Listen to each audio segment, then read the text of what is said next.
Hello Black Witch Coven members and supporters. This video is for Michael, but I'm also just releasing it on our email list and on the Black Witch Coven website.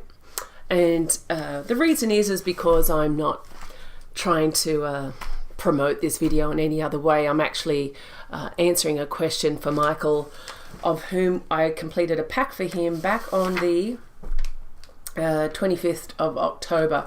Right now it's November 27th, so it was done around a month ago. And Michael has been practicing the dark arts, if you like, for around 3 months. And Michael has questions about the pact, and I said to Michael that I will answer some of these questions via video because so many of you actually have this style of question. So I decided to make a video just for us. So firstly, let me just say that when I do this type of pact for people and write reports after the pact, they are tailored towards your situation. So you have written down what you want in your pact and you submit that to me or to Black Witch Coven, and one of our witches will go through and have a look at that and then pass it through to me. And so when I go into state to submit your requirements over to the other side, the answers that I get back from that other side are what I put into this document. And just remember that if you have done evocations before, when you're getting answers back from a spiritual plane, they're not clear. So they come through in a way that you can interpret that at that time. And sometimes the message will be clearer than others.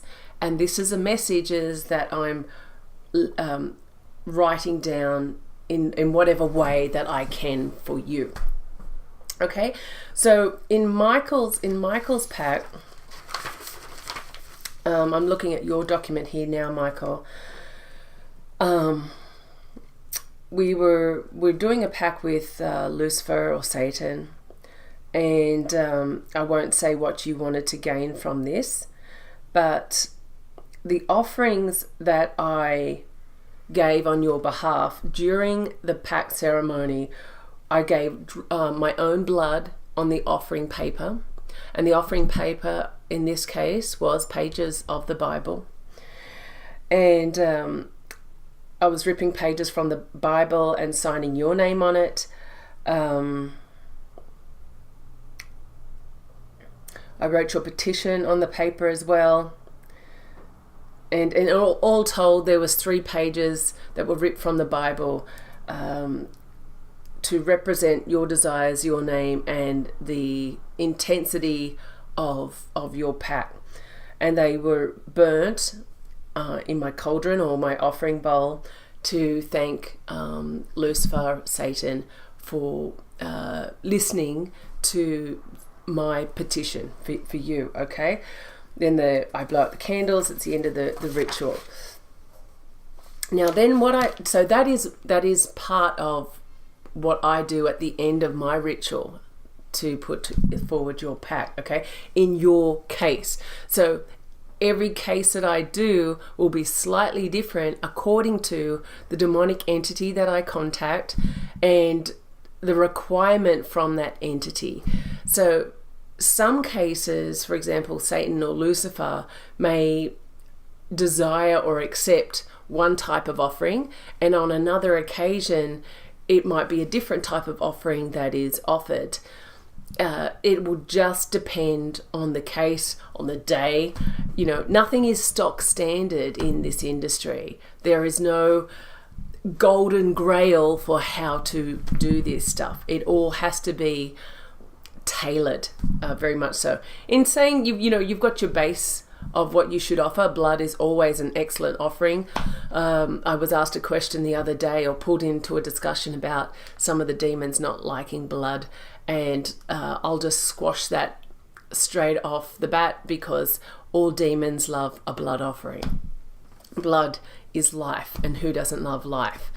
this makes us the most powerful beings when we're on this plane, is because we actually have blood through our bodies, which creates this manifestation of what we are right here and right now. We're human beings, we're walking around on this plane, and all the other energies out there would really love to be in a physical form on this plane. Okay, that just makes sense. For your side of this, I asked you to hold a prayer session or an offering session yourself. This is getting more into your own personal rituals, and where you're lighting red candles, thanking Satan for his acceptance of the pact. And then you are to bury, in your case, I asked you to bury the candle in the area around where you live. And I think this is why you asked the question you did, that you wanted me to explain this a little bit. Now, when you're all the energy that you put into the candle makes this an object of a possessed object, if you want. And what you're doing is you're creating this little beacon, and that you're going to bury it in the earth, the element of the earth. We're all children of the earth, and what you're doing is putting this porthole, if you want, or creating this antenna to let the spiritual world know that you are a follower and you have a pretty serious request out there, and you want to be able to connect very quickly to your spiritual guide in order to give constant praise and thanks. And so this is why we're getting you to bury this highly charged beacon into the earth around where you live. Excuse me. It got cold in New Orleans over the weekend, and this little black witch does not like cold weather. So whoever said that New Orleans never gets cold lied. Curses to them. Okay. And then what I do in the report is that I give general information on pacts and offerings. And that's just something I put, a couple of pages I put at the end of every pact, just to help you on what you can actually give as well. But now that you're doing this weekly ritual, you can, lighting the red candle and then perhaps burying it in the earth, I would do that as often as possible, so you're building up this relationship, especially for you. And so now I'm going to get into the reasons why, because you are so new, right? When we're doing evocations or connecting or forming spiritual relationships, we can't just expect to do one offering or one ritual and have a really strong connection. When I first started out, especially contacting a lot of higher ranking entities, I would have to do this daily. In fact, my whole day is, I try and do a lot of mundane things. So if you follow me on social media, you'll see me out dancing or doing second lines or at some festival or eating shitty food or whatever it is to maintain on the mundane level. But most of my day is spent in the spiritual world, constantly contacting entities and spell casting and doing crazy ass things. And so I am the point is that I'm constantly forming relationships with the spiritual world. So when I put out a request, I connect to that really quickly. So by doing this frequently, by giving the rituals and doing offerings frequently, and I'd say really, I mean, I'm kind to the newcomers in these reports. I'll say, sure, do a weekly offering, but you should be doing it every day, really. If you want to be serious about it, just grab a candle, a 4 or a 6-inch candle. Hold on, let me just go and get one. Okay, so I've got some candles to show you how easy it is to do every day. Here are the size candles that I'm talking about. So either this size, I think it's about 4 inches in US conversion, I don't know, 10 centimeters. Or if you've got more time to meditate or really focus, you've got these other fatter candles. So if I had to compare it to the other 4-inch candle, you can see the size. So this type of candle can take about, depending on the intensity of the session, from say 15 minutes up to an hour to burn down, where this could take, I don't know, an hour to a few hours to really extinguish. or you can use the little votive type of candles. They're quite cool. I use them frequently as well. They're just the same type of thing. I think that one's a smaller style. So you see what I mean? I'm not using the big fat chunky candles. I'm using smaller candles that you can have a session with your spirit and the candle extinguish, and then any remaining wax you have, which will be minimal, that's when you can bury it. All that energy that's created in that in the wax, you can bury it in your grounds and creating your own antennas, if you want, to the spiritual world. So that's a tip about that. So the point is that if you do this connection every single day, you're really building up your ability to actually connect to the spiritual world. So the questions generally are, for example, Michael, you said, I do weekly invocations with Satan and I haven't experienced him yet. I'm adding to your sentence. I use his sigil of the Holy Grail because I asked the pendulum, which is totally cool. But yeah, I invoke him weekly and I ask him to build a relationship first, and I ask for help, but I haven't seen anything yet. But his sigil, when invocate, moved from the table twice during the same 5 minutes of invocating, which was beautiful. Wow. That is damn awesome. So you've been in the occult 3 months, you're doing a weekly invocation and you're already getting some responses. That's pretty cool. I think what you're saying is that you're getting these slight responses, but your pact hasn't started manifesting yet. So this is something that I want to explain just a bit.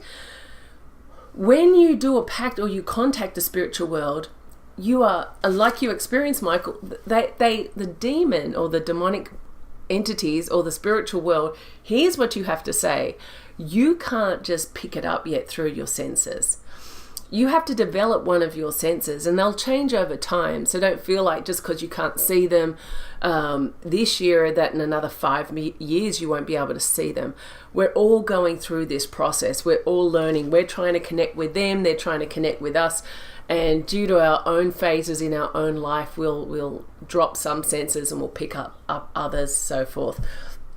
But if the demon actually knows you better than you know yourself, he's saying, okay, look, I'm here. I'm paying attention to you. Are you going to come through with the conditions of your pact? Are you going to worship me? Or are you going to run back to the church if I appear in front of you? Now, this can all sound really cute. I know I'm jumping around a little bit, but I think it's important to explain this. Demons try and manifest in a way that's acceptable to you. But sometimes when they manifest, they're going to scare you. And what are you going to do when you get scared? Are you going to be like one of these people on these ghost shows that when a dark entity appears before you, you run screaming out the back door and asking God for help? You know, the demon actually knows the answers to these questions before you begin.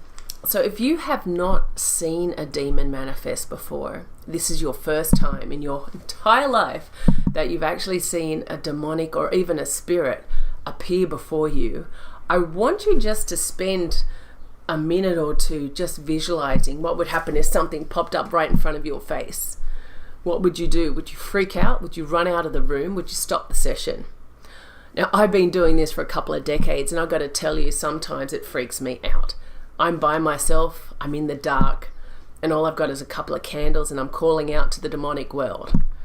Sometimes images and the senses, when something blows through my hair and I'm by myself, or I could be in a different state of mind at that time, it can get pretty scary. It freaks me out sometimes. And then I have to center myself and understand my own power, my own personal power, and just hold that. Now, I am under no delusion that a strong spiritual entity or a trickster spirit can come and shake up my world.